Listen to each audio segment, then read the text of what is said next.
Con Thi ơi nè, mơ ô nè. Trâu à. Thì thấy anh can ôn định mơ. À ba mà can mà ôn tịch mơ mà thọt ôn anh chui bó. Coi mền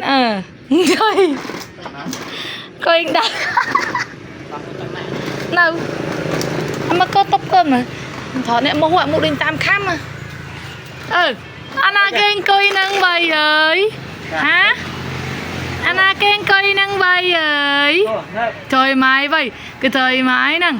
Thường nâng nâng. Thường nâng nâng ná cân. Ấp à. Chua. Mà tòng lên trong coi anh coi cho. Cho viên coi trong coi. Anh coi lên thôi. Con trong coi lên lợn đây chẳng à? Hả con? Đại đạo anh coi lợn đây lợn xi măng thế. Thật tận coi miền cái tê mẹ trầm trớ bên là ngày nét anh đã bập chân máu. Mơ cái thử. Mà con Thi á, anh thưa ai trời mà cho mày bạch ba lâu rồi. Ấp mà con. Gì? Rồi tiệt. Gì?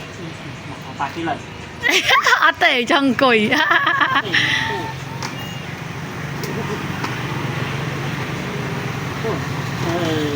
Tập trăng con. Tệ trong cùi bằng ấy.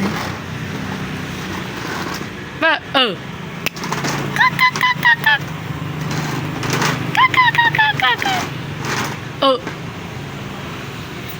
tóc bay cái bà mau mùi thế ấy con ông coi lê nhé con.